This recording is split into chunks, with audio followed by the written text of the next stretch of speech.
Welcome to Maddy maths. இன்னைக்கு நம்ம சென்னையில மயிலாப்பூர்ல என்னென்ன முக்கியமான பிளேஸோ அதுக்கு எல்லாமே போக போறோம். Let's go.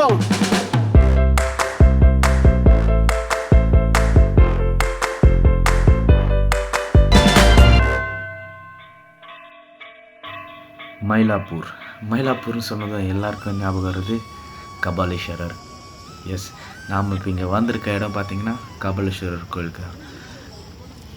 நாம் இங்கே ஒரு 5:30க்கெலாம் வந்துட்டோம். அப்போ தான் இந்த கடையெல்லாம் ஓப்பன் பண்ணிகிட்டு இருந்தாங்க.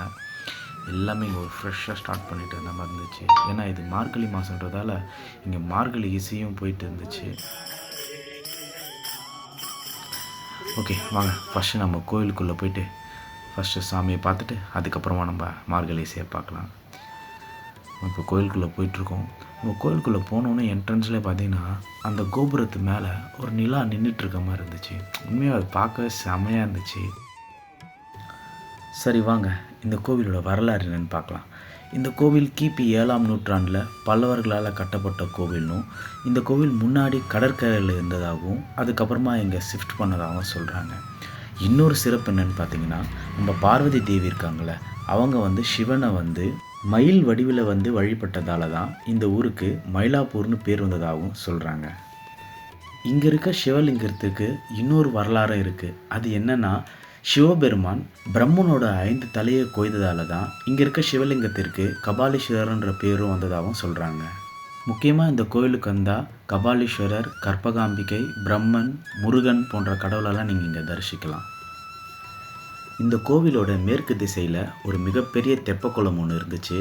அது உண்மையாக பார்க்குறதுக்கு அவ்வளோ அழகாக இருந்துச்சு. பட் ஆனால் அது உள்ளே யாருக்கும் அனுமதி இல்லை. முக்கியமாக நாங்கள் இந்த மாதத்தில் இந்த கோவிலுக்கு வந்ததுக்கான காரணமே இங்கே நடக்கிற இந்த மார்கழி இசையை பார்க்க தான். சரி வாங்க, அதை பார்க்கலாம்.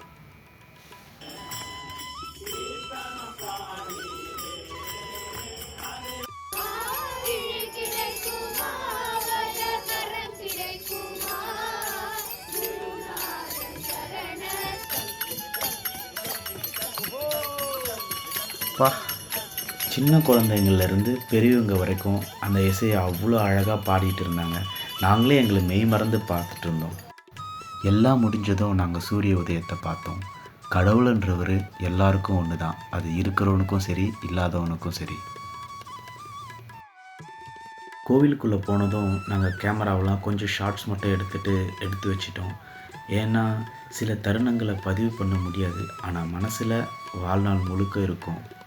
சரி ஓகே, எல்லாமே பார்த்தாச்சு. கடைசியாக இந்த மயிலாப்பூர் ஃபில்டர் காஃபி குடிச்சிட்டு அடுத்தது காலையில் டிஃபன் சாப்பிட ஒரு ஸ்பெஷலான இடத்துக்கு போகலாமா? Royce mess. என்னடா ஒரு ஸ்பெஷலான இடத்துக்கு போகிறோன்னு சொல்லிட்டு ஒரு சந்துக்குள்ளே கூப்பிட்டு வரான்னு பார்க்காதீங்க. இந்த ஸ்பாட் அந்த அளவுக்கு ஒர்த்து. அதுக்கு நீங்கள் வெளியில் நிற்கிற கூட்டத்தை பார்த்தே தெரிஞ்சுக்கலாம்.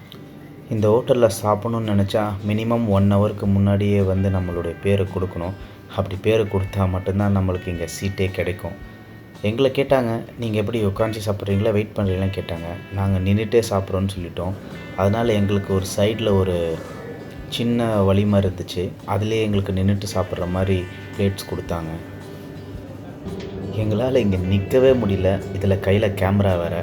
நல்ல வேலை மேலே ஒரு ஸ்லாப் இருந்ததால் அந்த ஸ்லாப்பில் கேமரா வச்சு வீடியோ கவர் பண்ணோம். ஃபஸ்ட்டு பார்த்திங்கன்னா வடை அன்றைக்கி சட்னி வச்சாங்க. உண்மையாகவே சொல்கிறேன், அந்த ரெண்டோட காம்பினேஷனும் சூப்பராக இருந்துச்சு. அது கூட இட்லி பொடி வச்சாங்க. அதில் நெய்யை மிக்ஸ் பண்ணி சாப்பிடும் போதும் வேறு லெவலில் இருந்துச்சு. இங்கே வெறும் 3 டிஷ்ஷு தான். இட்லி, வடை, பொங்கல், இது 3 டிஷ்ஷு மட்டும்தான் இந்த ஹோட்டலில் கிடைக்கும். நெய்யும் பார்த்திங்கன்னா நீங்கள் எவ்வளோ கேட்குறீங்களோ அவ்வளோக்கு எவ்வளோ ஊற்றிட்டே இருக்காங்க. நாங்களும் கிடச்சதுடா லக்குன்னு சொல்லி ஊற்றி சாப்பிட்டோம். இன்னொரு முக்கியமான விஷயம், நீங்கள் எவ்வளோ சாப்பிட்டீங்கன்றதை கடைசியாக நீங்கள் சொல்கிறத வச்சு தான் அவங்க பில்லே போடுவாங்க.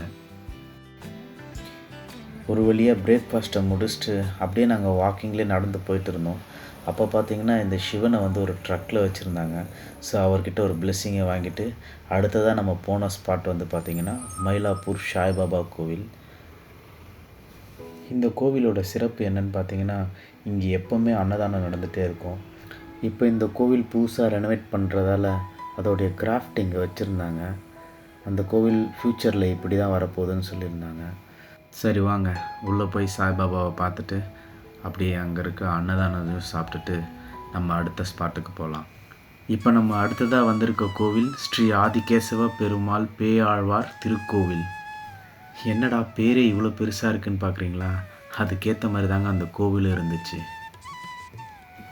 நம்ம வந்திருக்க டைம் சண்டேன்றதால இங்கே எல்லாமே ரொம்ப ஃப்ரீயாக இருந்துச்சு.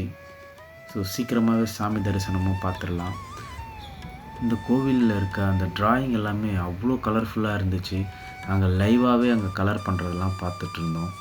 சரி வாங்க நம்ம அடுத்த ஸ்பாட்டுக்கு போகலாம். இப்போ அடுத்ததாக நம்ம வந்திருக்க ஸ்பாட் என்னன்னு பார்த்தீங்கன்னா ஸ்ரீ ராமகிருஷ்ணா மடம். இந்த ஸ்பாட் நம்ம சாய்பாபா கோவிலிருந்து ஒரு 1 கிலோமீட்டர் டிஸ்டன்ஸ்லேயே தான் இருக்குது. ஸோ நம்ம அங்கேருந்தே வாக் பண்ணிகிட்டே கூட இங்கே வந்துடலாம்.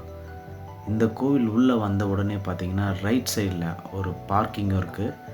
லெஃப்ட் சைடில் பார்த்திங்கன்னா இந்த கோவிலோடைய ஆஃபீஸ் ரூமும் இருக்குது. சரி என்னடா கோவில் இதுன்னு நீங்கள் பார்க்கலாம். இது ஒரு முழுக்க ஒரு தியானம் பண்ணுற கோவில். ஸோ எல்லாருமே இங்கே வந்து தியானம் பண்ணிவிட்டு நிம்மதியாக போகலாம். அதுக்கு நீங்கள் முதல்ல பண்ண வேண்டியது உங்களோட ஸ்லிப்பர்ஸ் எல்லாமே இங்கே கழட்டி கொடுத்துட்டு உங்களோட மொபைல்ஸ்லாம் நீங்கள் சுவிட்ச் ஆஃப் பண்ணிவிட்டு நீங்கள் உள்ளே போய் நீங்கள் தியானம் பண்ண ஸ்டார்ட் பண்ணலாம். தியானம் பண்ணி முடித்ததும் இந்த கோவில் எப்படி இருக்குன்னு சுற்றி காட்டுறேன் பாருங்கள்.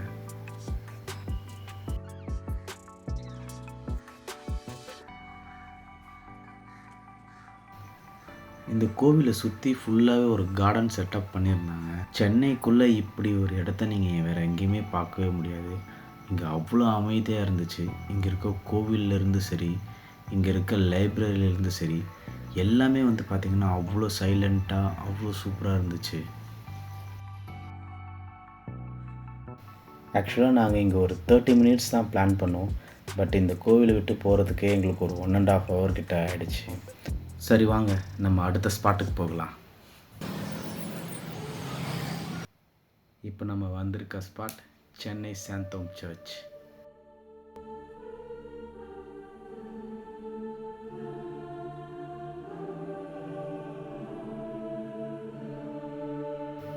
இது வரைக்கும் நாங்கள் நினச்சதெல்லாம் இங்கே வெறும் சர்ச் மட்டும்தான் இருக்குதுன்னு நினச்சிட்டு இருந்தோம். பட் இதுக்குள்ளே ஒரு மினி மியூசியமே இருக்குது. இன்றைக்கி இந்த நியூ இயருடைய ஃபஸ்ட்டு சண்டேன்றதால இந்த சர்ச்சில் அவ்வளோ கூட்டம் இருந்துச்சு.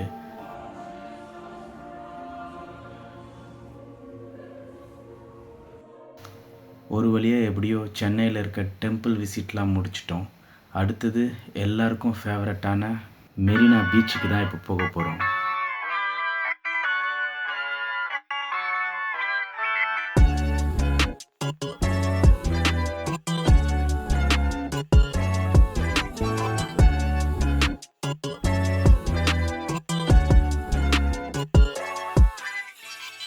கைஸ் எப்படியோ ஃபைனலாக இந்த ட்ரிப்பை மெரினாவில் வந்து முடிச்சிட்டோம்.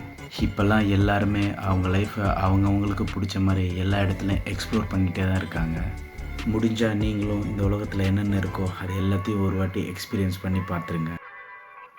இந்த வீடியோ உங்களுக்கு பிடிச்சிருக்குன்னு நான் நம்புகிறேன். நீங்கள் என்னோட ஜாயின் பண்ணி ட்ராவல் பண்ணோன்னா என்னோடய சேனலை கண்டினியூ வாட்ச் பண்ணுங்கள். பாய். மஜா ஸ்டார்ட்ரா.